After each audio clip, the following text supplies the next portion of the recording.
Bir tane normal ilişkisi var mı Ece Erken? Ece'nin yalanlama huyu müzmin. Ece önce yapar, sonra yalanlar. Rahmetli Güllü, ne oldu da Güllü'yü bu duruma getiren süreç ne abi? Sen onu 90'larda Ya iyi tanıyorsun. şöyle, Kara kutu burada. bu işin içinde daha çok şey olacak ama bu arada tabii tehditler birilerini, Özge Özpirinççi hakkında çok önemli iddialar var. o çete ajans iş hikayesine bunlar da mı girdi diye ciddi iddialarda bulunuyor. Ayper'in yaptığı o haber başına bir kabus gibi bir şeyler de getirdi. Tehditler edildi, ölüm tehditleri aldı. Özge haklıysa uzun süre neden sessizliğini korudu da Yılların türkücüsü İzzet Yıldızhan. Aleyna Kalaycıoğlu olayında İzzet Yıldızhan'ın adını duyduğumda şaşırmadım yani. Bazen mecburen bazen de keyif aldıkları bir ortam vardır. Mafyatik ilişkiler. Çünkü onun hayatı İbrahim Tatlıses'le polemiğe girmekle geçti. Nihat Doğan, otel olayları vesaire. İzzet'in zaman zaman kariyerini ciddi şekilde zedelediği dönemler oluyor. O dönemde bunlardan biri. Mesela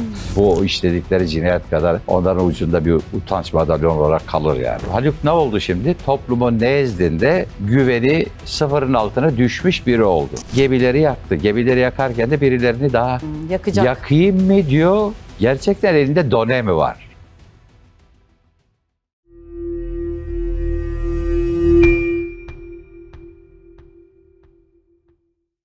Efendim merhabalar, hoş geldiniz. Bu haftanın magazin gündemini yorumlayacağız. Usta gazeteci Nurettin Soydan bizlerle beraber. Kendisi aynı zamanda Magazin Gazeteciler Derneği Onursal Başkanı ve magazinci.com'un sahibi. Hoş geldin abi. Hoş bulduk, iyi yayınlar. İyi yayınlar, nasılsın? Gayet iyi. Tatilden mi geldin, yanmışsın? Yo, ben zaten Bodrum'da yaşıyorum.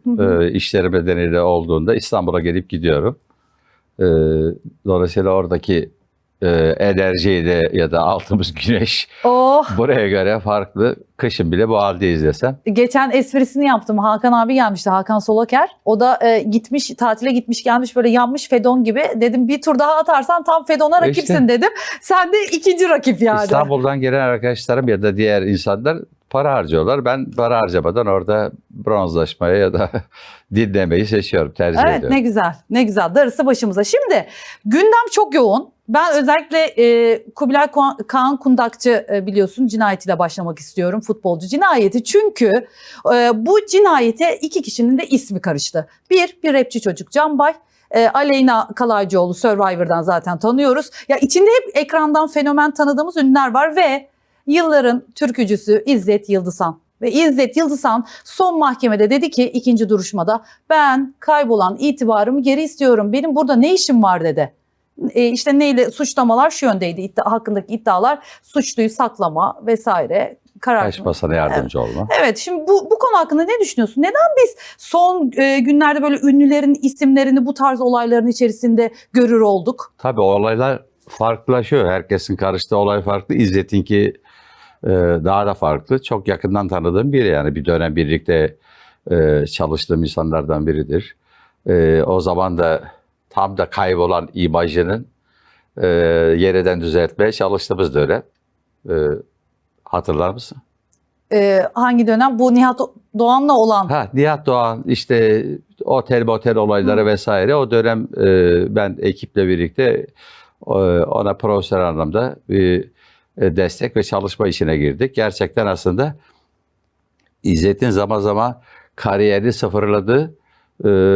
Sıfırlama da biraz ağır olur ama kariyerini ciddi şekilde zedelediği dönemler oluyor. O dönemde bunlardan biri. Mesela bayağı bir uğraştık. Yaklaşık 1-1,5 yıl falan. Yani tekrar yeniden işte imaj tazelemesi, tekrar televizyonlar, medya vesaire yer aldı. Şeydi aslında güçlü bir sesi var. İyi de bir yorumcu. Ama hani magazinle siyaset ve şey arasında da çok git gel yapan biri. Mesela çok iyi ticari zekası var. Acayip yatırımlar yapar. İşte otel yapar, orada bir şeyi var, bir takım kazanımları değerlendirir. Muhtemelen hani borsa vesaire bir takım şeyler vardır. Böyle birkaç şirketi var. Bunun dışında geniş bir ailesi var. İzmir'de de bir otel işletiyor İşte, diye biliyorum. evet, O H ile başlayan. Geniş bir ailesi var. Evet. 3 evlilikli 7-8-9 çocuğa uzanan O zaman işte hani pek saklar bunu, şey yapmaz. Benim o birlikte çalıştığımız dönemde ailesiyle, o çocuklarıyla falan medyaya ilk kez röportajlar vesaire vermişti. Yani orada hani bir yeniden imajını bir parça düzeltti, kurtardı, işleri düzgün gitti. İşte tam o dönem, çok sonra İbrahim Tatlıses'in işte vurulmasıyla beraber tekrar hani bir kulvarda çok önemli birinin eksik olması nedeniyle yeniden oralara ısrar. Çünkü onun hayatı Mahsun Kırmızıgül gibi şeyle, İbrahim Tatlıses'le polemiğe girmekle geçti. Çünkü her ikisinin iddiası da, iddia değil aslında, doğruluk payı da vardır bana göre. Hani zirveye çıkan, o oralara, bütün sahne hayatına, konser hayatına, bütün insan ilişkilerine, arkasına tabii ki işte bu işleri yaparken de aslında fantazi arabesk söyleyen kişilerin bayıldıkları ve içinde olmaktan da bazen mecburen bazen de keyif aldıkları bir ortam vardır. Mafyatik ilişkiler. Yani herkesin arkasında bu tür adamlar zaman zaman olmuştur. İşte o zaman hani İzzet Yıldızhan'ın da kafasına basmıştır İbrahim Tatlıses. Mahsur'u da basmıştır. Ne zaman ne oldu? İbrahim Tatlıses o hani suikast girişiminden sonra ciddi uzun bir süre hastanede yattıktan sonra müzik dünyasında bir boşluk oluştu. Tam bir fırsattı mesela hani oradan seken konserleri toplama dönemiyle ilgili. Ama o sırada Mahsun Kırmızıgül tabii sinema, diziler vesairelerle uğraştığı için çok sahneyle ilgilenmedi. İzzet de herhalde işi gücünü biraz şey yaptı. O fırsatı en iyi değerlendiren iki kişi kimdir diye sorsan. Tahmin edeyim, Alişan. Haydi. Değil mi? Hayır. Biri Serkan Kaya, Evet. öbürü de ne gariptir ki Safiye'nin Faik'i. Faik Öztürk. Evet, Bak evet, şimdi. çok tatlı. Faik Öztürk normalde, hani sen medya mensubusun, ben 50. yılını doldurmuş yine bir gazeteciyim. Televizyon, radyo, dijital, internet yayıncılığı dahil hemen hemen her kulvarda yöneticilik yapmış, muhabirlikten geçmiş biriyim. Şov tarafı ağır olan Faik, inanır mısın, türkücü oldu ya. Yani Evet. Gitmediği düğün, gitmediği konser neredeyse kalmadı. İş insanı. Hayır yani evet İbo'nun o boşluğunu, sessiz boşluğunu doldurup gerçekten akıllıca yönetenlerden biriydi. Döneli İzzet'i. Şimdi tabii bir sessizlik var. Çok sahne hayatı yine cıvıl cıvıl konsere de koşmuyor. Gittiği oluyor elbet ama açıkçası bu Aleyna Kalaycıoğlu olayında İzzet Yıldızhan'ın adını duyduğumda şaşırmadım yani.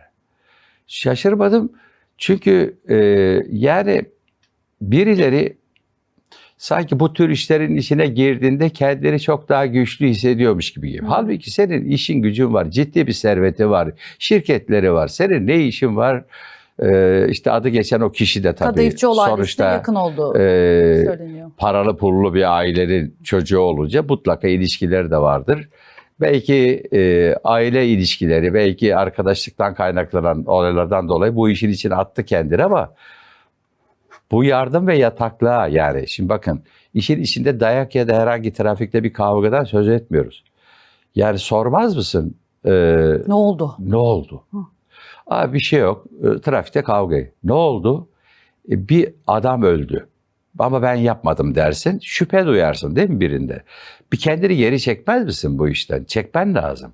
Yani işin içinde cinayet varsa, senin bir kariyerin, bir karizman, ünlü bir etiketin varsa önce aileni de düşünürsen, kendi işini düşünürsen bir geride durursun. Yani durmadın. Savcı boşu boşuna mı aldı? Bir aydan belki 2 aydan fazla yattı. İçeride devam ediyor. Devam ediyor şu anda, evet. Tamam. Eylül ya da Ekim'in sonunda. Tamam, mahkemeden elbette ya bu konuda ceza almadığı için yargılama devam ediyor. İzzet ya da bir başka birini suçlu tayin etmek doğru değil ama demek ki savcılık bu konuyla ilgili ciddi delillere sahip ki yardım ve yataktan dolayı bir suçlama getiriyor. Yani umarım oradan suçsuz olur ama denetimli serbestlik tabii şu an. Ev hapsi ama tutuklu yani Tamam, ev şu anda hapsi. çıkamıyor, Yani konser zaten orada da şunu dedi, ben kaybolan itibarımı istiyorum dedi mesela. Mahkeme heyetine seslendi, Sekbis'te bağlandı uzaktan Ankara'dan. Çünkü bir yere çıkamıyor, sahne çıkamıyor, mahkeme sonuçlanana kadar bekleyecek. Ya Yazı boş geçirdi. mahkeme anca itibarını şöyle verebilir. Suçsuzluğu Kanıtlanır. kanıtlanırsa beraatine karar verir. Dolayısıyla da yattığı yanında kar kalır demeyeyim. Hı hı. Çünkü üzülür o duruma. Ama itibarı Gelir mi ya itibarı halk verir. bu saatten sonra? Yani Unutma itibarı falan halk ama. verir ama bu itibarı kazanmak da biraz sizin elinizde olmalı. O söylediğim yanlışlardan dolayı bu işin içine böyle gözü kapalı girerken düşünüyor olması lazımdı. İtibarımı geri istiyorum bu yani suçsuzluğuyla ilgili kastediyorsa mahkemede bunu talep etmesi doğru. Ama kariyeri ve kaybolan itibarını geri isteme işini mahkeme düzeltemez. Onu halkla arasında, onu sevenlerle arasında bir barışık olması, tekrar bu işlerin içinde değilim demesiyle alakalı. Yeniden sanatçıysa sanatçı kulvarına girmeli. İş adamıysa iş adamı kulvarına girmeli. Her ikisini bir arada yürütüyorsa da bak ben bu işleri ne kadar güzel yapıyorum deyip topluma, insanlara kendini göstermeli. İtibar o zaman geri gelir. Ama şimdi şöyle bir şey var. Hani eskiden sosyal medya bu kadar da çok aktif değildi. İnsanlar unutmuyor. Böyle bir de linçliyorlar böyle bir şey olsa bile. Bundan sonraki süreçte bence onu daha zor günler bekliyor gibi geliyor bana. Çünkü şöyle Çok acımasız yorumlar 1, 2, yapılıyor. 3 hani derler ya Allah'ın hakkı 3'tür. Şimdi büyük hataları peş peşe yaptığında artık insanların linçlenmesini de doğal karşılamak lazım. Yani senin gündemine birazdan taşıyacağım belki başka konularda da benzer şeyler Evet. çıkacak ortaya. Çünkü itibar öyle kolay kolay kazanılmıyor. Ama itibar 1 saniye ya da 1 dakika içinde de kaybolabiliyor. Of, çok tehlikeli. Birazdan gireceğiz. Daha çok ünlü var bu aralar sürekli cezaevi yolunu, sahne yerine cezaevine giden ama şimdi bu dosyada abi Alaaddin Kadayıfçıoğlu'na aslında biz çok da yabancı değiliz. Hakan Ural'la Sibel Can'dan o kızı mesela Melisa'ydı sanırım ismi. Onunla da ismi anıldı. Daha öncesinde Hülya Avşar'ın kızıyla da ismi anıldı ve hep magazin sayfalarında şey okuduk biz. Hani eskiden arşivlere baktığımızda işte Etiler'de bir kavga, Kadayıfçıoğlu ve işte şeyin sevgilisi, Hülya Avşar'ın kızının sevgilisi bir kavgaya karıştı veya öyle geçiyordu. Manşette var, hala Hürriyet'in falan arşivlerinde var bunlar. Şimdi dedin ya biraz önce hani bazen böyle arkasında mafyatik bir güç olmayı, daha böyle bir şey mi? Acaba ünlülerin çocuklar da mı böyle hissediyor? Ya hissetmiyor ama şimdi Alaaddin Kadayıfçıoğlu yani bayağı paralı, zengin bir ailenin çocuğu değil mi? Ya şimdi zengin deyince Sabancıların, Koçtor'un, bilemediğimiz o nice holding sahiplerinin değil mi? Böyle veliaht prensi diye medyada yer alan çocukları var. Onlar bu tür kavgalara bulaşıyorlar mı? Ya da aşk uğruna birilerini dövüyorlar mı? Şimdi bence biraz hani onların yetiştirilme ya da kendilerini sonradan başka şeylere evrilmesiyle alakalı bir durum var. Şimdi zaten o hani cemiyet hayatının ünlü sibası itibarını kazanmak için belli bir eğitime, belli bir yaşam kültürüne sahip olmanız lazım. Hani sonradan olununca sonradan olunmuyor bazı şeyler. Yani diyor para sizi cemiyet hayatının ünlü ismi yapmıyor. Çakma sosyeteyle bu işler olmuyor. Ya da işte kavgacı, mafya özentiliğiyle kendini önde göstermekle bu işler olmuyor. Zaten yeterince mafya var memlekette. Eskiden parmak ucuyla sayıyorduk. 5 tane mafya babası vardı. Şimdi çizgi film kahramanlarından tutun da adını bilmediğimiz, unuttuğumuz nice böyle gençlerin de kandırdığı motosiklet çetesinden yok, Daltonlardan yok, başkasından, yani bir mafya cennetine döndü. Yani birilerine bir ucundan başlıyordur. Bir mekana gidiyordur. O mekanı birileri koruyordur. Birilerinin himayesindedir. Kavga çıkarsa arkasını güçlü hisseder veya zayıf olduğunda agresif olmak ister. Yani Kadayıfçıoğlu'nu çok yakından tanımam ama ailesiyle birlikte anıldığında aslında zengin, varlıklı bir ailenin çocuğu.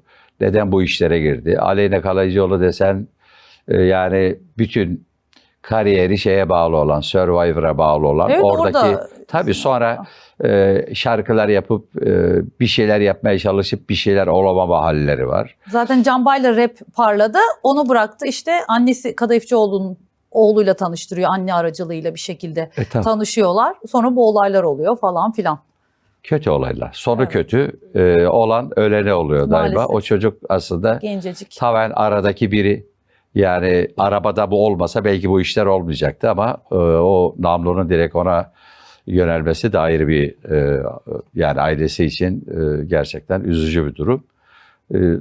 Söylemiştin, mahkemede de enteresan şeyler istiyor. Kimi itibarını istiyor, kimi köpeğini istiyor, kimi değini istiyor. Ya Çocuğun hakkı. yani bilmiyorum, yargı elbette deliller bir araya getirip bu davayı illaki sonuçlandırır ama bir şey isterken insan olduklarını unutmamalılar. Yani ölen kişiyle ilgili bir şey istemiyor ailesi. O çocuğu geri getirebiliyor musun? Yani köpeğini istiyormuş, bilmem neyini istiyormuş, şunu bunu istiyormuş. Yani bence utanç verici. Bu işledikleri cinayet kadar onların ucunda bir utanç madalyon olarak kalır yani. Böyle bir talepte bulunmasınlar. Maalesef. Peki ya Haluk Levent, o da bir sıçradı, iki sıçradı. Geçmişe baktığımızda da hani böyle çek senet davaları bilmem ne girdi çıktı. O dönem hatta Mahsun Kırmızıgül bu olaylar patlak verdiğinde, ahbap olayları Twitter'dan yazdı. Ah dedi, biz sana Hilmi Topaloğlu'yla çok yardım etmiştik. Düzeldin zannetmiştik dedi. Şimdi bakıyoruz geldiğimiz nokta, o da içeride. Onun aslı şarkıları, sesi. Ya Haluk Levent'i yani müzik dünyasında parladığı günden beri tanırım. El Fidalar, Akdeniz akşamlarından tut, gerçekten kendi yorumladığı ve belki bundan sonra daha sonraki nesillerin de yerden coverlayıp söyleyebileceği o kadar çok şarkısı var ki sahnede yani sahnede müthiş bir dev. Ve bütün bu kariyerine rağmen de Taksim Meydanı'nda, sağda solda, Ortaköy'de insanların arasında olup dokunmayı seven de bir şeye vardır. Yani korumalarla dolaşmaz falan filan. O dönemde bizim Adana Altın Koza Film Festivali'ne davetli olarak gittiğimizde festivali izliyorduk. Haluk Levent'in o işte çek senetlerle ilgili yargılandığı ve ceza aldığı bir dava vardı. Bir grup gazeteciyle beraber Adana'da Karataş cezaevinde kendisini ziyaret ettik. Mutlu olmuştu. Tabii amacımız haber yapmaktı. Biraz o zaman izinli vesaire gittik ama bir esneme de vardı. Cezaevleri bu kadar ünlüyle senin listelere sığmadığı gibi dolu değil yani. Gittik. Çıktı sonra Haluk. Yeniden toparlama sürecine girdi. O senetleri öderken bir taraftan işte bizim adını bildiğimiz, bilmediğimiz bir sürü insanlarla uğraşmaya çalıştı. Borçlular kendi çabalarıyla bunları alamayınca mafyayı falan devreye soktular. Ki benim de o dönem haber yaptığım Ankara'dan Enver Bey diye biri vardı. O Haluk'a para verdiğini, bunları alamadığını söylemişti. Sonra Haluk yine tökezlemeye devam etti aslında. Bunları ödeyemeyince aslında tefeciler de borçlandı. Yani para alıp bir yeri.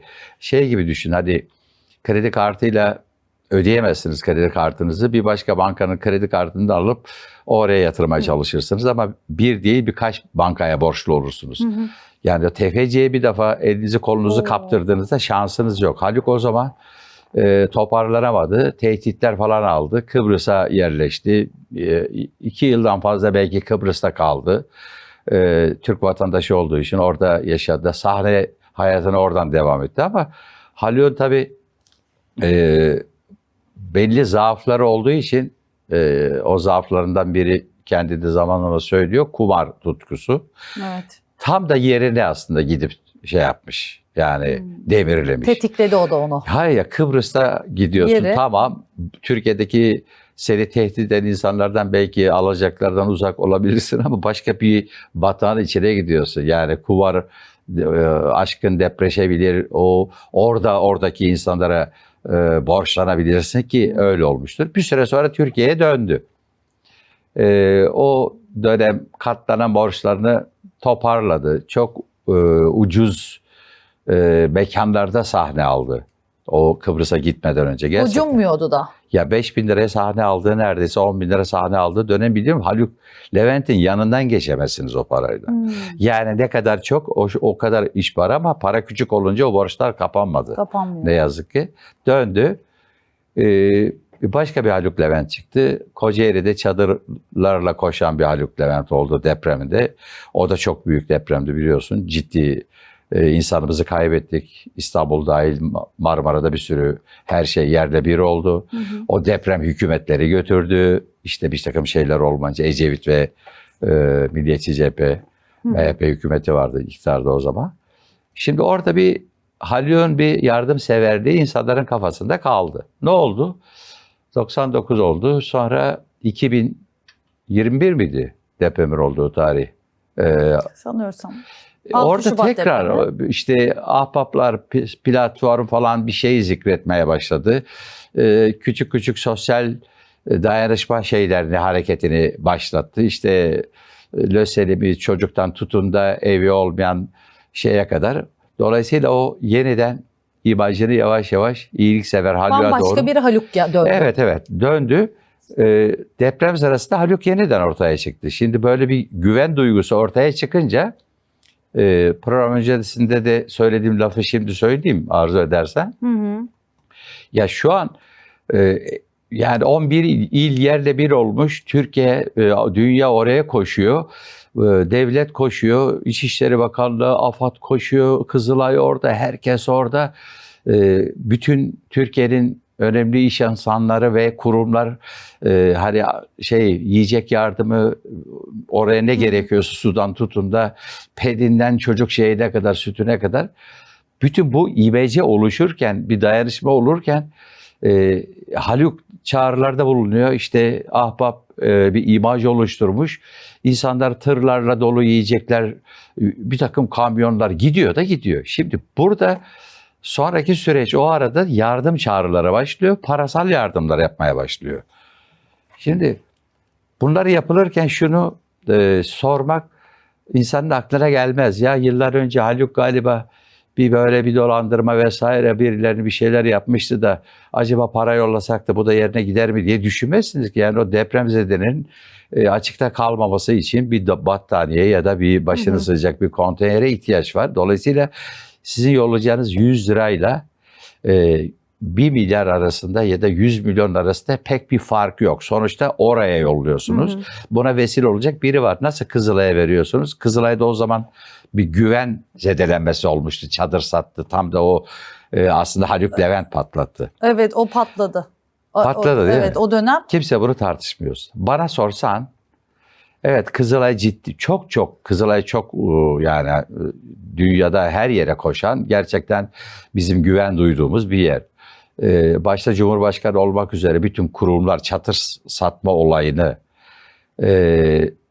kabul edip işte kınığında görevden uzaklaşmasına neden olduysa demek ki çadır satma olayı doğru. O sırada güven kaybı kime doğru kaydı? Ah baba. Ah baba kaydı. Bu arada hatırlatalım, kişilerin hataları kurumlara bağlanamaz. Orada hatalı varsa onlar cezalandırılmalı Ama tabii ki. yıpranan Ama kim? Bakın, evet, Kızılay orada da konuşulan yıprandı. kim? Kızılay'dı. Evet. Hepimizin çünkü o, Kınık. Kim devletin. konuştu ki? Evet. Kınık. Şimdi kim hatırlıyor? Hatırlamıyorum. Şimdi peki hani az önce bir feryat vardı ya prestijimi geri istiyorum. Kızılay'ın 100 yıl aşkın prestijini Bizim o çünkü. bir hepimizin depremle devletimizin. kaç günde geri getirebilirsiniz? İnsanlara demedi mi sosyal medya? Kan veriyoruz ya bu kanlarımız da satarsa diye. Şimdi Ve bakın. kan bulamadığından dolayı Tamam. ölen insanlar Şimdi oldu oldu. maalesef. Aslında Haluk Levent orada Güven kendine tazeledi. başka bir kulvar açtı ve o bağışların sayısı giderek artmaya başladı. Tamam onlar gitmiyorsa Haluk'un üzerinden ahbaptan gitsin dediler. Şimdi aslında benim kişisel yorumum bu konuda bunu destekleyen bir alt iddiam da yok ama sadece şöyle düşünün. Yani Kızılay'a bu kadar Kızılay bana çadır sattı diyen Haluk Levent değil miydi? Öyleydi evet. Olay öyle başlamadı. Yani Haluk Levent de başladı. Günlerce toplumda bunu tartışmadık. Evet. Ya aslında bu içeri girmesinin altında yaptığı yanlışları şuraya koyuyorum. Açarız vaktimiz olursa. O rövanşla alınıyor aslında Haluk'tan. Bak kimse bu tarafından bakmıyor. Kızılay'ın imajının zedelenmesini, bakın İtibar iftira suikastı, atmadan evet. malum. Hı hı. Bir gerçek vardı. Kızılay kabul etti ona parayla çadır sattığını. Kaybolan imajını yıprattı. Dolayısıyla da şimdi bir nevi aslında onun bir rövanşı alınıyor. Kim alıyor? Öbürüne Haluk Levent'in kendi kabul ettiği hatalar var. Diyor ki beni savcılık gözaltına almasaydı ben zaten hesabıma aktardığım o 70 milyon ya da kaç yüz milyon her neyse sonradan ortaya çıkan savcılıkta belki klasör dolusu iddialarla desteklenen, masak hareketleriyle belgelenen ve varsa ben zaten o borçlarımı ödeyecektim. Ya ben Haluk'a o zaman söylüyorum. Sosyal medya kullanılır mı? Tutuklar bilmem. Ama bazı televizyonlar Televizyon izleyebiliyorlar. Aynen. Belki çıktığında bunu izler. Avukatı belki aktarır sosyal medyadaki Tamam be gelişmeleri. Haluk. Sen bir ahbabın başkanısın. Ben de 33 yıl önce kurduğumuz bir STK'nın başkanıyım. Bir basın kurumunu. Yani bir derneğin kasasından kendi hesabıma para atamam ya. Yani orada bir Bu suç. yetimin Ya bu hakkı var. suç. Evet. Sen burada kabul ediyorsun, sanki emanet almış gibi yapıyorsun, sonra da yerine koyacağım. Peki başka bir şey çıkıyor. 70 milyona nasıl 200 milyon olarak ödersin? O zaman tefecilere mi verdin? Yani 70 milyon borçlu olan kişi 200 küsür milyon olarak borcu geri alıyor. Şimdi burada Haluk'un kabul ettiği gerçekler var. Zaten bunlar mahkemede yargılama olduğunda birer birer belgeleri olanlar ortaya çıkacaktır. Ama Haluk kendi hatalarından ve zaaflarından kaynaklanan bu olaylardan dolayı ne yazık ki emanet aldım gibi dese de ahbaptan dolayı bir hata yaptı. O bir suç mu? Suçtur tabii. Yani başkasının kasasında olan bir parayı kendi uhdenize geçiremezsiniz. Gayrimenkul alamazsınız. Gayrimenkuller başkasının üstüne geçiremezsiniz. Tabii ki. Yani var da var ama başka bir şey daha var. Yani bu savcılık iddianameselerinden sonra sosyal medyaya yansıyan Haluk Levent'in açıklamaları da var. Avukatı aracılığıyla X'te Şimdi yazdılar. galiba bu dava öyle Haluk ne dedi ben sıfırladım diye. Haluk ne oldu şimdi? Toplumun nezdinde güveni sıfırın altına düşmüş biri oldu. Bu da bunun farkında. Dolayısıyla aslında gemileri yaktı. Gemileri yakarken de birilerini daha Yakacak. yakayım mı diyor. Gerçekten elinde done mi var bunu söylerken. Şimdi bak hani hep derler ya konuşursam yer yerinden oynar. Haluk orada konuşursam yerinden oynar demiyor. Direkt aslında ipucu veriyor. Diyor ki ben öldüm bittim 400 sene de yatsam diyor. Birilerini yakacağım diyor. Yani bakanın adını ağzına alıyor Adalet Bakanlığı. Şimdi büyük lokma yiyorsun. Ne biliyorsun?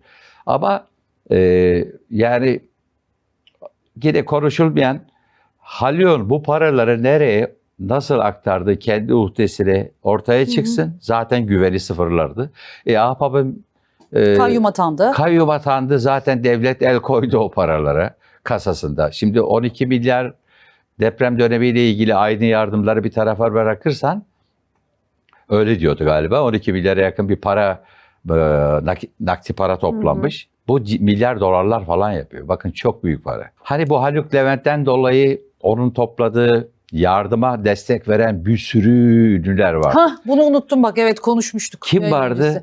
Ya Bak, sahiden kim vardı? söyleyeyim. Kim yoktu desen aslında daha kolay bulabilirsin. Ajda Pekkan 1 Hayır, milyon, Sibel Can şöyle. 1 milyon, Tarkan Tamam. 1 milyon, Can Şöyle düşün Yaman. hani Heh. dedim ya orada ciddi bir dayanışma ve bir acil dayanışma şeyi varken insanlar şunu düşünmez. 1 milyonu yollayalım acaba Haluk dolandırıcı mı? 1 milyon yollayalım acaba yerine gider mi? Ya hayır o paranın gitme. 1 milyon da aslında çok para değil biliyorsun şu an. O zamanın parasıyla 1 O milyon. zamanın parasıyla da 1 milyon o yollayanlar için hiç para değil. Ajda Pekkan için 1 milyon bir şey değil. Orada 200 bin lira yollayanlar var. Çok komik buldum. Danla Bilic falan ama o zaman 200 bin lira tamam da iyi yani paraydı sosyal medya yani. fenomeni 200 Evet. bin lira iyi paradır. Yani dolayısıyla o paraları gider. Onlar yardım içinde biliyorsun bir araya geldiler. Canlı yayınlar yapıldı. Aslında görüşlerine başvurulma nedeni o. Ya ben de Haluk'a yardım edebilirdim. Savcıya vereceğim bilgi şu. Geçmişten Onun bu tür işlere karıştığını bilen biri olarak bu parayı düşünmeden vermem belki hataydı. Ama ben bu paranın depremzedelere gitmesi için o an elimden ne geliyorsa yaptım. Çoğu öyle demiş zaten. Deriz. Ya Ah. öyle diyecek, başka ne diyecek? Ama mesela Seda Sayan dedi ki, ben ona sormuşlar Ak Merkez'de, sanırım muhabirler uzatmış mikrofon. Şey demiş, ben zaten biliyordum hani demiş, ben niye vereyim ona. Şevval Sam da aynısını söylemiş. Hatta Eda Ece'yi Yasak Elma'nın setinde uyarmış, bak Haluk böyle böyle ona şey yapılmasın diye. Hatta Eda Ece kendi söyledi, Şevval beni uyarmıştı diye. Bazıları mesela onun geçmişini bildiği için geçmemiş o duygu onlara. Ama şöyle düşün bak, şimdi sen benimle konuşurken programda hemen soruyorsun internette, bir şeyle ilgili bir şey bulma şansın var değil mi hemen? Biriyle ilgili bir bilgi vesaire. Ya Haluk Levent'in bu geçmişte yaşadığı o kariyer kaybı, siciline eklediği o kötü suistimal hikayeleri, işte çek senet ve yargılandı, ceza yattı ya. Ya bunlar internete düşen bir şeyler değil ki. O dönem internet bu kadar yoğun yoktu ki. Ancak geriye dönük taramalar yapar da Google yapardı. Şimdi gündeme geldiği için dolaşıma giriyor. Bir dijital hafıza oluşuyor değil mi? Evet. Ya ben yardım yapmadım. O zaman savcılığa gitmek istemiyorsanız herkese bir şey. Kime yardım etmek istiyorsanız önce hani yapay zeka ya da Google'a sorsunlar. Eğer karşılarına bununla ilgili haber doneleri çıkmıyorsa suistimal, o zaman yatırsınlar. Ama Ya da bir de doğru söylüyorsun, akut. Hani yani biliyorum, evet, kimse akut düşünmeden, vardı yani aynen, akut sadece düşünmeye fırsat yoktu ona. fiziki müdahalelerde bulunurdu. Akut'un Evet. bu tür şeyleri, para pulu işleri falan olmadı o dönem yani. Evet. Girmedi. Ya böyle çok acil bir durum olduğu için hemen böyle insanlar yardım edelim diye düşündü bence. O Haluk Ya olarak bir kaza görmediler olsa, onu. birini kurtarmaya çalışsanız ilk işiniz bir ambulans çağırmak olur. Sonra polisi çağırırsınız. Evet. Sonra kurtardığınız kişinin aslında aranan ağzını bir katil olduğunu ortaya çıksa, hay Allah ben kimi kurtarmışım diye mi soracaksınız? Ya o anlık bir refleksle olan Refleks, şeyler. evet, bunlar. o anla. Dolayısıyla ama Haluk'un son bu olayla ilgili hataları kendisini ciddi bir şekilde yaktı. Prestijini sıfıra indirdi. Bitirdi. Kaç yıl yakacağı belli olmaz ama o aba altından gösterdiği varsa elinde, onu destekleyen eğer belgeler de varsa kendi giderken birileri de yakacak. Dönelim Özcan'a. Hah, süremiz yetsin istiyorum, Tamam, hepsini peki. kullanalım. Ya Özcan'ın şöyle bir tarafı var. Özcan genelde kardeşleriyle ya da Para ailesiyle pul. sorunlar yaşar. Hep magazinde böyle günler. Ya da eşleriyle ilgili ayrılıklar zamanı. İşte çocuğuyla ilgili görme vesaire olduğunda eşiyle yaşadığı tartışmalar Evet. onun hayatındaki iz bırakan ya da medyada da hiç unutulmayan görüntülerden biridir ama Özcan hani bu grupta işte olan birçok insandan dolayı biraz daha akıllıdır. Yani bir çevre kontrolü vardır yine. O yüzden sahne hayatı, dizi hayatı vesaire eğer eş an zamanlı gidiyorsa, hem dizileri tutuyorsa, bir taraftan da sahnelerin aranan adamıysa, Özcan o taraftan akıllı politikasıyla bunları yaptığı için devam ettirebiliyor. Özcan'la ilgili sorun eğer. Abisi mesela çok yıpratmadı mı onu? Hani böyle sürekli bastırıyor bir yandan. Özellikle sahne aldığı şeyler, vakitler daha da yoğunlaşıyor bu saldırı. Yani iyi dayanıyor o zaman Özcan Deniz. Ya şöyle, bazen paranın içeride kalmasını istersiniz. Menajer komisyonlarının işte dışarıdan bir menajer almaktansa. Sonra paralar büyüyünce kardeş kavgasına dönüşüyor. Onunki de, Özcan'ınki de onun gibi. Yani Onun gibi şirket oldu. kurarsın, kardeş kardeşle anlaşamaz ya. Sonra da o milyon dolarlara varan dizi çekimleri, bütçeleri olunca o paylaşımda bir takım sorunlar yaşar ve esirgerseniz kardeşiniz diye, yani profesyonel bir menajere ya da bir avukata vereceğiniz komisyonu kardeşinizden diyelim esirgerseniz, muhtemelen bunların altında yatan bu tür paylaşımların, komisyon paylaşımların şeyi vardır arka planında. Yoksa kardeş kardeşi niye satsın? Belki de artık şey dedi, ben yetincisinin evinizi, parkınızı, arabanızı yaptım, yeter. Yetmemiş demek ki öbür tarafa. O da şöyle düşünüyordur. Benim sayemde ya da benim tutumum ya da benim seni arkandan toparlamam nedeniyle ev arabanın dışında sen kendine 50 araba, 100 arabalık bir sermaye yaptın. Nerede bunun bana bonusu diyordur. Bak yine paradır işin içinde olan. Bu para Aile ilişkilerini Paranın bile gözü bozuyor. kör olsun. Paranın gözü kör olsun. Süremiz yetsin istiyorum. Böyle şimdi böyle kısa kısa şu konulara da bir değinelim istiyorum. Mesela rahmetli Güllü neredeyse 11 ay oldu. İşte kız da müebbet ağırlaştırmış hapis cezasıyla yargılanacak. İddianame de çıktı. Çıkacak, tamamlandı ama işte mahkemede onaylarsa, bu çekim yapılırken onaylanmamıştı ama pazartesi ne olur bilmiyorum. Salı günü izleyeceksiniz siz. Şimdi mesela Güllü de aslında bir toparlanma sürecindeydi rahmetli ve Eylül şarkısını yaptı. Rahmetli Eylül'ün sonunda maalesef bu üzücü olay yaşandı. Hatta Demet Akalın'a Eylül şarkısını göndermiş. İşte Demet'im sen de destek olmak için paylaşır mısın diye söylemiş. Hani o evi, annesinden kalan ev falan, böyle oh artık rahat edeyim dönemindeydi sanki 50'lerinde. Böyle bir rahat etmek istiyordu. Hatta ikinci kocasıyla barışıp tekrardan bir yerleşim falan iddiaları vardı. Ne oldu da Güllü'yü bu duruma getiren süreç ne abi? Sen onu 90'lardan Ya iyi tanıyorsun. şöyle gerçekten hani fantazi arabesk müzikte çok güçlü böyle hafızalarda yer alan, hala da var olan mesela isimlerden biridir Kibariye. Bergen dönemi vardır. Onlardan sonra Bergen vefat etti. Şey çıktı işte, mesela Tüdanya çıktı, sonra Güllü çıktı. Güllü biraz daha medyada ve sahnede kendini öne atmaya başladı. Hakikaten çok güçlü bir yorumculuğu, sesi var ama sonra evlilik ve ailesel bir takım şeyler sizi başarılı olduğunuz o kulvardan koparabiliyor. Yani ev, özel hayatınızla, varsa resmi evliliğinizle işi bir arada tutmak aslında bir sanat. Yani o ilişkiler doğru yürütemezseniz kariyeriniz zedelenir. Güllü de o evliliklerinden dolayı anne oldu vesaire, bir takım şeyler oldu. Aslında bir dönem iyi yürüttü. Bir dönem sonra da işte Ege tarafına gittiği bir şeyler oldu. Oralardan yolluyordu. Aşırı kilolanma oldu. Koptu. Tekrar geldi. O arada eski parlak günleri bulamadı. Sonra Yalova tarafına gitti. Tam aslında yeniden bir sıçrayışa gireceği dönemle alakalı bir duruma girmişti. Bu tatsız hadise oldu. Açıkçası ben hani onu da tanıyan, magazine de hakim olan biri olarak aslında o dönem o videolar gündeme geldiğinde Güllü hakkında belki konuşmayan tek kişiyim. Çünkü çok bilgi kirliliği vardı ama ben ilk videonu ve o ses kayıtlarını dinlediğimde bende oluşan şey şu: bu alkolün getirdiği bir şeyle balkondan düşmeye benzemiyor. Çünkü arkadaki canhıraş bağırtılar ya da Güllü'nün ondan önceki tepkisi istemediği bir takım şeylerle alakalı, gözüyle gördü. Ondan sonra bir itme vesaire başka şeyler oldu ki gitti. Öyle oldu ki önce bir zaman kazanma oldu, hedef şaşırtma oldu, birileri suçlandı, başka birileri geldi. Sonra bir hanım savcı geldi, bayağı bir dosyaya hakim oldu ve iş yani. kızına doğru gitti. Evet. Ama şunu soracağım, mesela bir arşivde bu olay olduğunda ben taramıştım bayağı Güllü'yle alakalı falan. YouTube'da da mesela kocasını böyle hastanelik edip televole o zaman varmış, çıkmış mesela, çok dövmüş, her yeri kırılmış falan.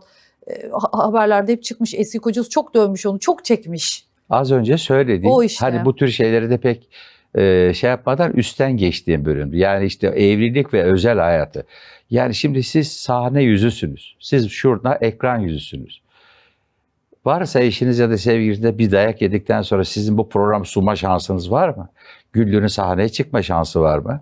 1 ay, 2 ay, 3 ay kaybı, moral kaybı, o kaybı, bu kaybı. Toparlanma. Kendini verirsin işte alkole benzeri yerlere, ondan sonra da hayatın darmadağın olur. Maalesef. Peki mesela Ünlüler Çiftliği'nde bu ara tekrardan dolaşıma girdi, o da Instagram'da. Ünlüler Çiftliği diye biliyorsun bir program vardı. Evet, vardı. Orada mesela Banu Alkan'la Güllü'nün bir konuşması var ve Banu Alkan'a diyor ki sen anne olmadın ki gibi. Ben o programı izlemedim, sadece o kesiti gördüm. Doğru, anne olmadı.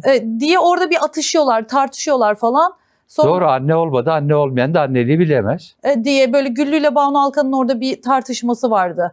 Sonra o dediler ki ah keşke öyle demeseydin, bak çocuklarınla sınandın Güllü diye yorum yapanlar oldu. Millet çok iletişim kasmak için nerelerden ne çıkarıyor. Yani keşke ben de bilmem ne demeseydim şu an seninle konuşurken, buradan çıkınca başıma AVM bir düşecek mi diye düşüneceğim. Hayır ya, o program içinde zaten polemiklerin Hikayesi bilerek mi? kösteklendiği, neredeyse senaryolaştırıldı. Güllü hani bu tür şeylerde renk getiren Güllü, Kibariye vesaire gibi insanlar, Avtuğbalar, rahmetlikler. Şimdi o ünlüler çiftliğinde polemik olursa hayata dair şeylerden çok orada yaşadığı, birbirini çekemedikleri şeylerden dolayı daha çok reyting Hikaye yapıyor. miydi o mesela oradakiler? Hikaye olmayan mı var? Mesela kimdi Tuğba ikinci o şimdi asker soy ismi ikinci değil mi? Evet, Tuğba Ha. ikinci. O mesela geçen gün bir yere röportaj vermiş, demiş ki İbo Show'daki onunla atışması o senaryoydu. Biz yoksa İbrahim Tatlıses Bey'in bir sorunum yoktu demiş, birkaç gün önce Ya gördüm. ekranlarda ama seyirciliği ama buna yemek programları da dahil yok diyeceksin artık. Değil mi? Artık kast. Yani. Evet. Ne yani? Çoğu öyle. Ne Olmayanı da yani? var ama. Arkasına eşele deşele birçok insanların birçok yerden yere taşındığını göreceksin. Yani bu kadar anne kız diye geçiyor. Anne kız değiller aslında. Sadece fizikmen benziyorlardır. Yani televizyonlar, gazeteciler bunları yansıtmadıktan sonra, benzer bağımsız mecralarda tartışmadıktan sonra reyting almak uğruna yani bu tür kastları, organizasyonları yapmaya devam edecekler. Çoğu kast. Hatta bazıları cenaze törenleri doldurmayıp çoğu kas çağıranlar var. Sahneye, yayına, varsa band kaydına geçmeden önce hep bir alanda oynanır.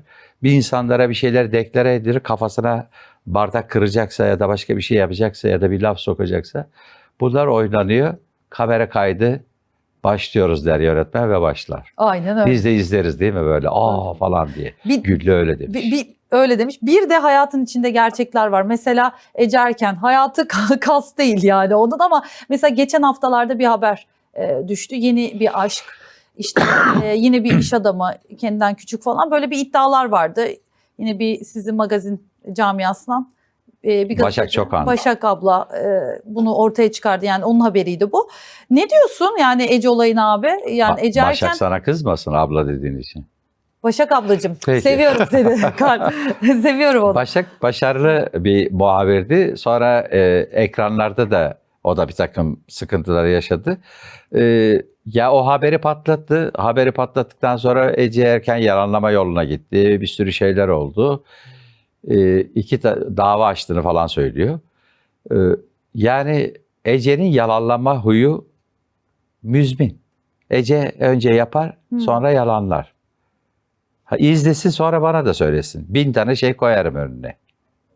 Yani öyledir yani. Nasıl yani? Ece önce inkar eder. Yani aslında bu ünlülerin şeyidir ya, aranızda aşk var mı diye mikrofonu, hayır sadece arkadaşız.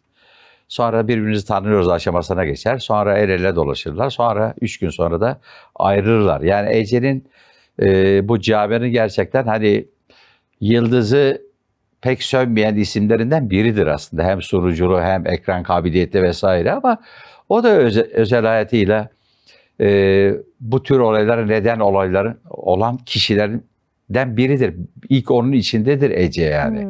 Şimdi o zaman Ece haklıysa, sunduğu program reyting alıyorsa, Acun Ilıcalı ve o televizyonu yönetenler neden vedalaştılar diye sormazlar mı insana? Tabii şey diyecekler, işte medyada çok yer aldığı için imajımız, hayır, Ece Erken'den bahsediliyor. Ece Erken daha önce de işte evli biriyle beraber oldu, sonra evlendi. O kişi avukattı biliyorsun. Talihsiz bir şekilde Yeşilköy'de Şafak Bey öldürüldü. miydi? Evet. Şimdi yani bir tane normal ilişkisi var mı Ece Erken'e? Yani alıp böyle medyanın, bırak medyayı ya. Yani sağa sola gittiği, işte benim Kolundan koca tutup. adayım, işte sevdiğim, işte benim kalbimi verdiğim insan. Hayır, hep Biraz arkada. çocuk ruhlu herhalde. Ya çocuk ruhlu da hep kaçak güreşiyor. Bir de böyle çok böyle ne bileyim sıkıntılı ilişkilere yanlamasına giriyor. O da başına iş açıyor. Sinan da yakışıyorlardı mesela, Sinan Akçıl'la. Ece kabul ettiler zaten iki tarafta. O dönem de kısa sürdü mesela, ben çok yakıştırmıştım onları. Ha, Yani hem şey olarak yan yana. fotoğraf olarak yakıştırdın. Evet, fotoğraf olarak. Ama demek ki kafa olarak. yakışmamış. Ha. Duygular örtüşmemiş. Ama Sinan da çaptı. Yani Hadise bomba gibi müthiş yeteneği, fiziği olan değil mi? Bir popüler bir isim. Yani o bugün Sinan'la ilgili neler söylüyor? neler söylüyor ama Ece ile şey yakışmış. Olur, sen yakıştırdın, Hayır yani görsel tutturamadın. olarak yan yana yakışıyorlar. Belki huy olarak da belki Huy olarak olmadı demek. olmadı herhalde. Ya da hayata bakışlara uymadı. Ama Sinan Akçıl da aslında ilişkilerine biraz daha Mehmet Ali Erbil gibi mi acaba? Biraz acaba bir frene mi bassa? Böyle çabuk sıkılıp değiştiren biri mi? Dışarıdan öyle geliyor, haberleri falan sürekli görünce. Yani Sıkılıp değiştiren biri mi? Sıkılıp ayrılıyorlar mı Sinan'dan? Yani o da ayrı bir tartışma bana göre. çok uzun süren bir ilişki Sinan Akçıl'ın herhalde bir Ebru Şallı mıydı? Ebru Şallı ile herhalde Aha. bir iki. Yani ben hep okuduğumda veya böyle karşıma çıktığında magazin haberlerinde Sinan Akçıl kısa. Böyle bir ay sonra tekrardan Neden bunlar kısa? ayrılmış mı? İşte neden? Biraz Mehmet Ali Erbil Ya ben gibi. Sinan değilim önce. Neden kısa? Söylemem için Bilirim. Sinan olmam lazım ama demek ki aslında ilişkilerinde yaş seçtiği kişilerle kendi kimyasına uymayan kişileri tercih ediyor ama tabii iş sanat dünyası, şov dünyası vesaire hani olunca ne oluyor biliyor musun? Ya medyatik, gündemde kalabilecek birkaç ay lazım. Yaşarsak yaşarız, yürürse bu iş yürür üzerinden gittiği için aslında karşılıklı birbirlerini gönül rızasıyla kullanmaya Gibi gidiyor. oluyor. Aşk falan değil. Ama bir uzun evliliği oldu ya. Evlendi, boşandı, evlendi tekrar. O kızın ismini unuttum. Magazin tarafım biraz zayıf olduğu için arkadaşlar Sinan'ın Tamam o vardı yani mesela. vardır tabii ki hayatında. Şey de evlendi, Ece de evlendi Evet, yani evet. evlenmedi değil. Ama diyorum yani kısa süreli ilişkileri biraz o kişilerin aslında doğru insan seçememesiyle tanımlayabiliriz. İkincisi yani işte reklam ya. Reklamın iyisi kötüsü olmaz. Hala Hadiseyle konuşuluyorsa, Ece ile devam ediyorsa, yarın başkasıyla gündeme gelecekse Sindan gündemde. Evet ya, geçen çıkmış diyor birine, ben aralarında imam nikahı kıymıştım falan. Milletin aklına Hadise geliyor falan. Bir laf atıyor ortaya, mesela o konuşuluyor falan. Hoşuna gidiyor onun da herhalde. Yani Böylece- aslında biraz Sinan bu medyada bu tür açıklamalarıyla Gülben Ergen'i andırıyor, Demet Akalın'ı andırıyor, Hande Yener'i andırıyor. Onların hepsinin hocası Hülya Avşar'ı andırıyor.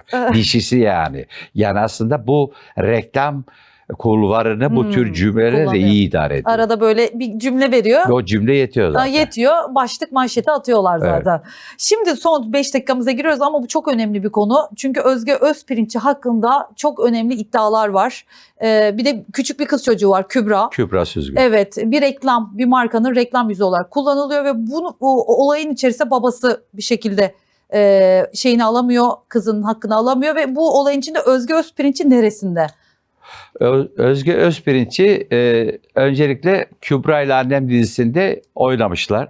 O küçük çocuk olarak çocuğunu oynuyor. Sonra galiba bir olay yaşıyorlar. İşte bunun fotoğrafını bir reklam ajansı babası menajeri rızasıyla bir yere veriyorlar. Büyük bir dayanıklı tüketim firması o reklam aracısıyla bunun fotoğrafını kullanıyor. Sonra ne oluyorsa paralarımızı alamadık diye bir şikayet ediyorlar o dizinin çekildiği dönemde. Bunu babası anlatıyor. Özge Özpirinççi de. Özge Özpirinççi'nin ifadesi de avukatını yönlendirmiş. Bu olayın çözülmesi konusunda aile yardımcı ol diyor. Tabii sonra mahkemelik oluyorlar. Babasının ortaya attığı iddialar o dönem tarafından kabul görülmüyor.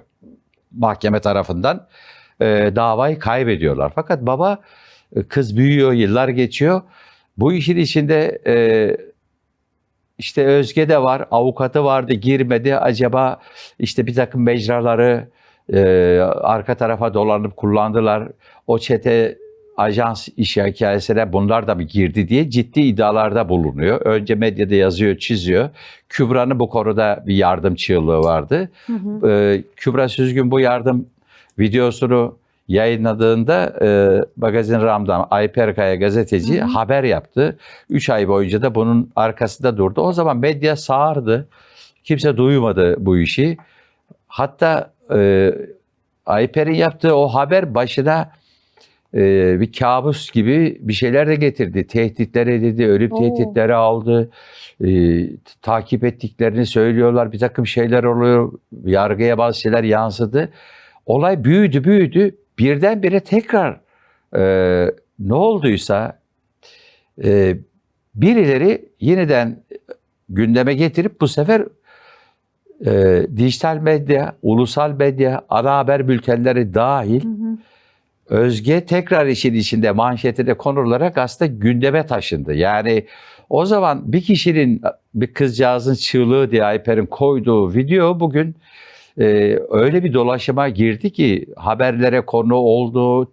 X platformda günlerce birinci sırada girdi ama sonrasında açıklama yapıyor. Devam eden davamız var Özge Özpirinç'in. Dolayısıyla ben bu olayın hiçbir yerinde değilim diyor. Olaya yargı karar verecek diyor. Babası ve kızı ısrarla o iddiaların arkasında durmaya devam ediyorlar. Enteresan şeyler oluyor. Yani baba haklıysa o ilk mahkemeyi neden kaybetti? Özge haklıysa uzun süre neden sessizliğini korudu da bütün bu haber yeniden gündeme gelince açıklama yapma gereği duydu. Ya bu işin içinde daha çok şey olacak ama bu arada tabii tehditler birilerini yani burada bir nemalanma var. Birilerini tehdit edip takip etme vesaire işlerine kadar giriyorlarsa biraz da aslında devletin, savcılıkların, emniyetin bu işe el atması lazım. Gerçekten insanlar sadece bunu gazetecilik refleksiyle haber yapıyorsa ve hayatları tehdit ediliyorsa hayatların bu kadar ucuz olmaması lazım. Bu ülkede yaşıyorsak savcılarımıza, adaletimize, polisimize güveniyoruz. Herkesin can güvenini korumakla sorumludur. Bugün tıpkı benim sizin olduğu gibi yarın suçsuz olan herkesin sadece çetelerden korumak yetmiyor. Bu da başka alanlara yayılmış başka çetelerdir. Bu konuda savcılığın bence harekete geçmesi lazım. O ayrı bir yargı mecrasında dava konusu olacaktır. Suç duyurusunda bulundum diyor Özge Özpirinç'i. Onun sonu nereye varar? Babası haklı mı değil mi söylediklerinde belki aylar sonra tekrar bunları konuşuyor olacağız. Evet, bakalım daha bu çok su götürür. Yani olay kapanmayacağı benziyor kolay kolay. Bakalım mahkeme süreci nasıl ilerleyecek? Biz de bunun takipçisi olacağız. Bitti mi program? Yavaş yavaş toparlıyoruz. Bitti. Peki. Daha konuşacak Daha çok ne şey vardı konuştuk? da. Son hemen o zaman bir cümleyle şunu sorayım. Sence Türkiye'nin en güzel kadını kim abi? Ünlülerden. Yeni nesil bir de eski kuşak. Kime göre tabii. Sana göre. Sence diyorum ya. Yani Hep Hülya Avşar derlerdi, Sibel Can derlerdi. ya yani Kim? bana göre. Ama hani fanlara vesairelere baktığında iş değişebiliyor. Kızmayın ha. Herkesin Tuğba gibi. Büyüküstün, Hı hı. Serenay Sarıkaya. Serenay'ı ben de severim. Yani Oynuyor. Oyunculuğuna bayılıyorum yani. oyunculuğu. Of, efsane. Bir Alice'de de çok güzel oynamıştı o müzikalde de. Her şeye yakışıyor Serenay. Bir de herkes diyor ya, bak aklıma geldi. Kibariye diyor beni oynasın. O diyor beni oynasın. Herkes Serenay beni oynasın diyor. Başarılı oyuncu. Ben beğeniyorum. Ben de bana göre. Genç kuşak arasında gerçekten başarılı oyuncular var. Yani hani bir kariyer ediniyorlarsa bunu boşuna edinmiyorlar. Zaten oyunculuğu, yorumculuğu, şarkıcılığı ya da bir meziyeti eğer arkası gelmiyorsa ve Dolduramazsa- doldurmuyorsa o balon gibi Balon. sönmeye mahkum. Evet. Teşekkür ederim. Değer kattın abi. İyi ki geldin. Rica ederim. Yeni bir bölümde görüşürüz tekrardan. Bu taraflar İstanbul'a yolun düşerse artık. Yani kısmet olabilir. Eylül'de gelip belki Eylül'de gel. benim ödül töreni organizasyonu için burada olacağım. İnternet medyası ödül töreni için. O zaman yine gideriz konuşuruz. Güzel olur. Gündem Yorum. durulmuyor zaten. Yeni konular olacak yine. Tamam. Dolu. Sizin dosyalar kabarmaya devam edecek. Kabaracak. O zaman duruşma da olacak herhalde şu Kubilay'ın. O da bakalım ne olacak. İzzet Yıldızhan'ın akıbeti. Onu da göreceğiz. Değer kattınız. Teşekkür İyi ki ederim. geldiniz. İyi yayınlar. Evet, usta gazeteci Nurettin Soydan bizlerle beraberdi. Siz de merak ettiklerinizi videonun altına yazın. Onları da Eylül'de artık konuşuruz. Ağustos bitiminde. Sorun bakalım bildiklerinizi. Bakın burada kara kutu burada. Kara kutu, uçaklarda oluyor ya kara kutu. Kara kutu. Aynen, kara kutu. Bütün bilgiler burada. Her şeyi sorabilirsiniz. Atış serbest. Benim Bu- için sıkıntı yok. Aynen. Yeni bir bölümde görüşmek üzere. Hoşça kalın.